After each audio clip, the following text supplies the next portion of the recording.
Sa bidyong ito ay nandito tayo sa Legazpi Terminal dahil dito tayo sasakay ng bus papunta ng Maynila. At ang naging pamasahe nga natin dito ay 1,200 dahil nga naka-discount tayo ay 1,100 na lang. At ang napili nga nating sakyan itong Scania ng Elabel Tours Philippines. At dito nga ay pumasok na ako ng bus at ang upuan nila ay naka 2x2 seat configuration. At syempre may malamig na aircon at hindi mawawala ang onboard CR. At syempre para mapanatili ang kaayusan sa loob, ipinagbawal ang pagkain ng cup noodles sa loob. At syempre meron itong magandang driver seat. At sad to say nga lang nawala itong charging port dahil nga mga sira na daw. At sa oras na alas 4 ng hapon ay palis na tayo ng Legazpi Terminal.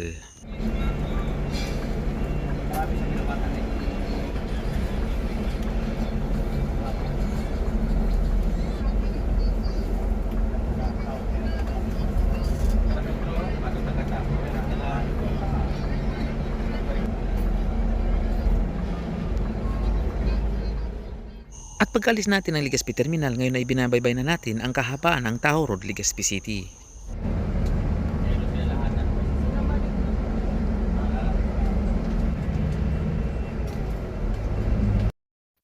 At dito nga ay nakasalubong natin ang DU bus ng Alps.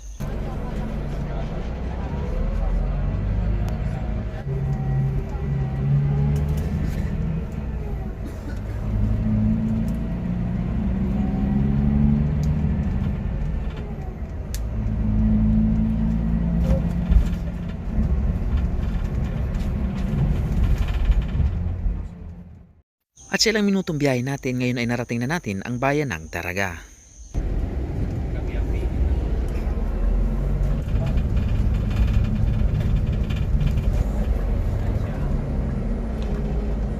At dito nga ay dumaan tayo ng diversion road ng Daraga.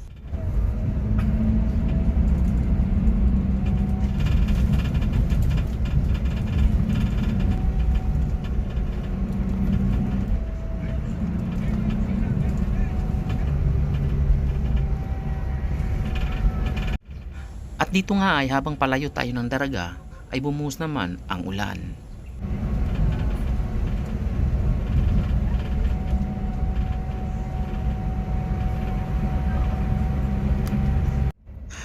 At sa loob ng isang oras na biyahe natin galing ng Legazpi ay narating na natin ang Ginubatan, Albay.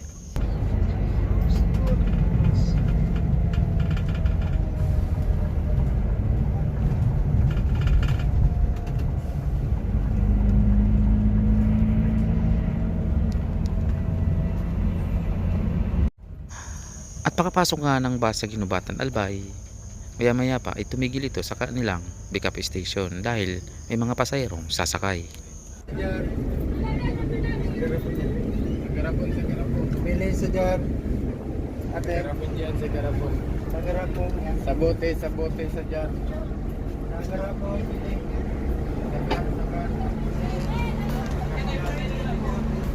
Sige po. Tuloy.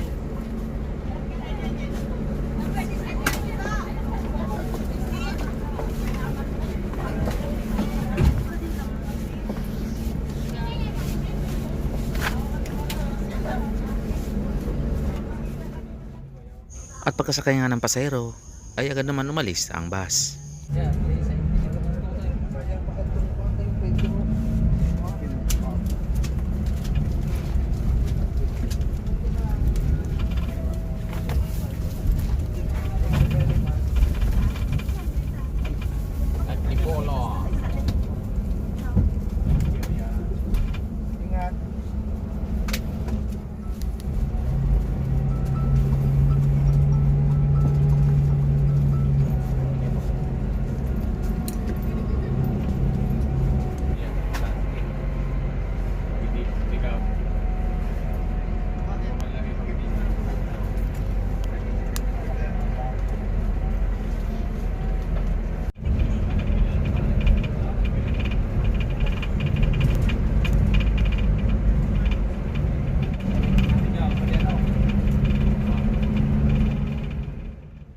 At sa mahigit 20 minutes na biyahe natin galing ng Ginubatang Albay ay narating na natin ngayon ang Ligao.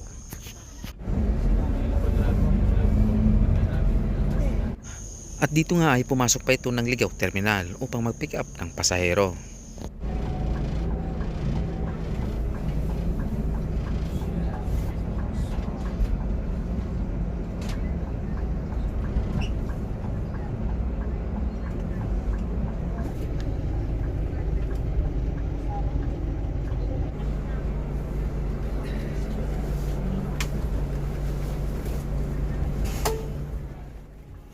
At dito nga ay pagka sakay ng pasahero ay agad na din umalis ang bus.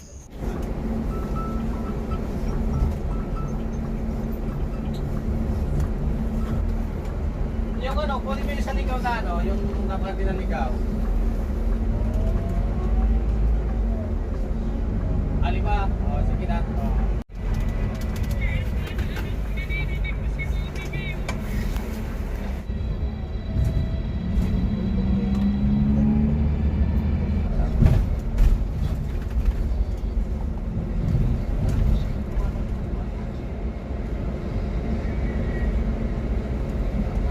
At dito nga ay pagpasok namin ng Pulangi proper ay pumasok pa kami ng Pulangi Terminal upang mag-pick up ng pasahero.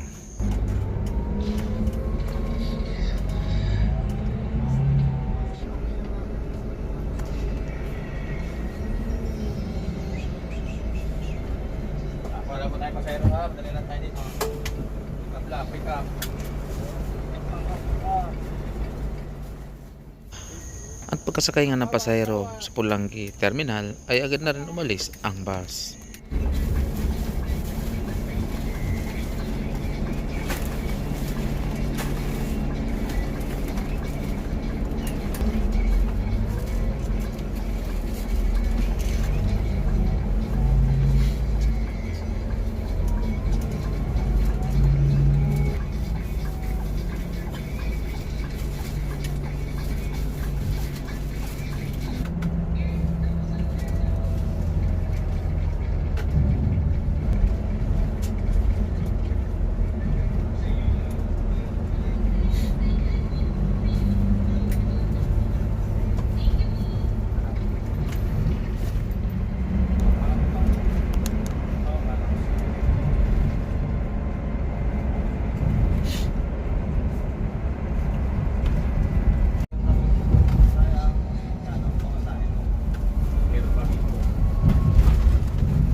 At pagkarating nga natin ng Matacon Albay ay muli itong nag-pick up ng mga pasahero pero hindi naman tumanggal doon at tumalis na rin agad. Naglalagay ko ng hapon ay di ko nakuha.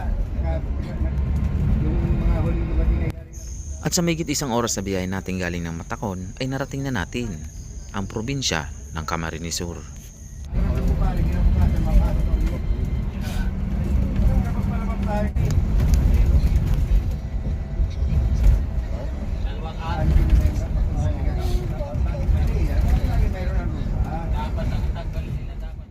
At sa ilang minutong biyahe natin nang pumasok tayo sa Camarines Sur ay narating na natin ang bayan ng Nabua.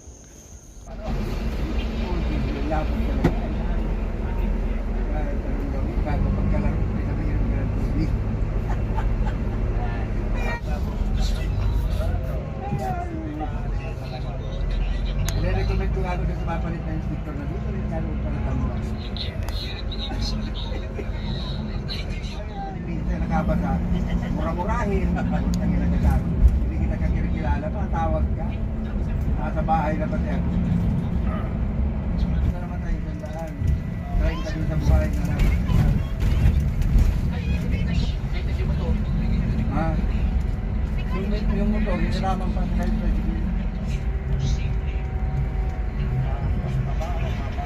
lahat ng aksidente ng At sa loob ng isang oras 20 minutes sa biyahe natin galing ng Nabua, ngayon ay narating na natin ang Pamplona, Camarines Sur, ang unang stopover.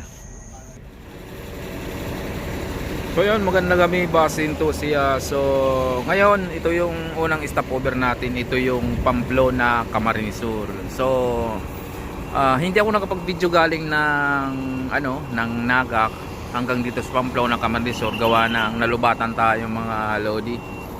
Yung sinakyan natin mga lodi, ayun yung umatras na yon, yung Scania, yung 8882. Ang lawak pala ng stopover dito ng Ilabel. Pero yung rides natin ngayon, ito yung Scania Swedish bus. Ayan o. 8882 Ilabel. At pagkalipas nga ng 30 minutes na stopover natin sa Pamplona, ay umalis na din tayo ng stopover.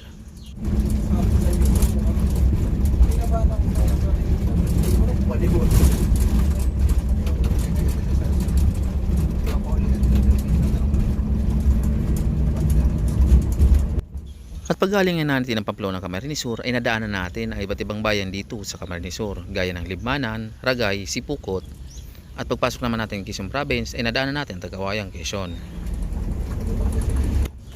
At pagpasok nga natin ng Calauag, Quezon ay meron tayong naabutan ng Sirana Bus. Ito ang Gold Trans BTS. Gold Trans BTS.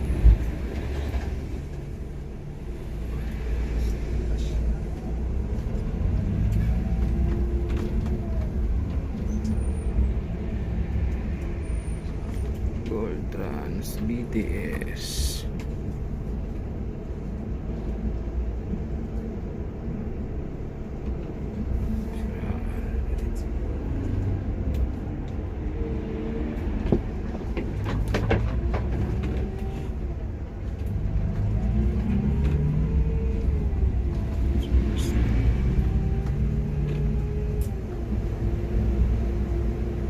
Ganda ng checkpoint sa gitna.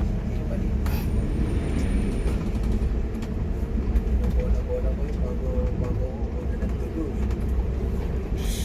Kaya ano. Bakit?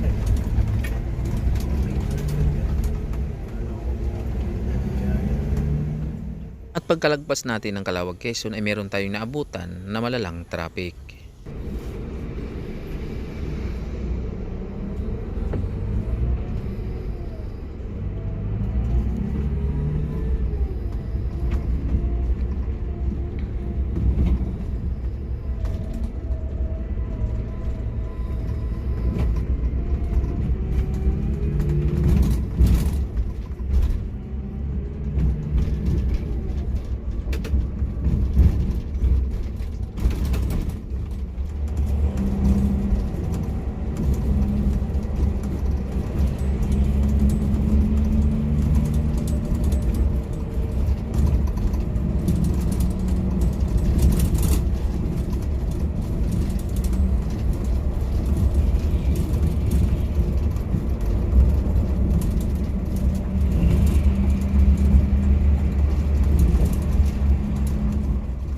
At sa ilang oras sa biyahe galing ng Calauag, Quezon, ngayon ay narating na natin ang San Pablo City.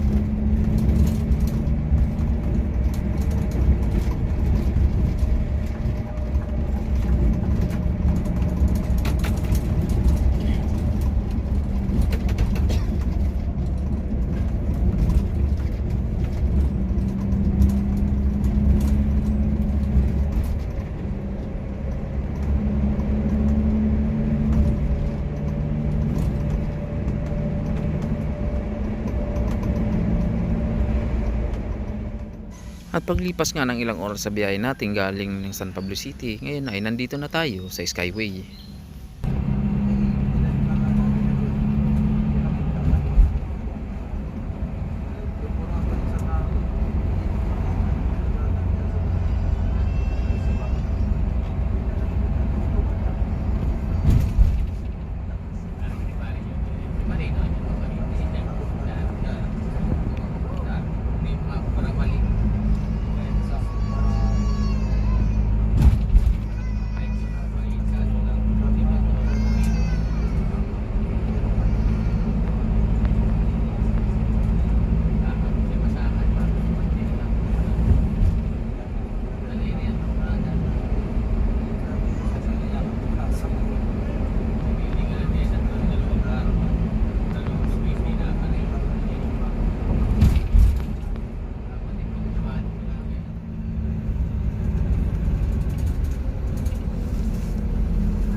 Tama, sir.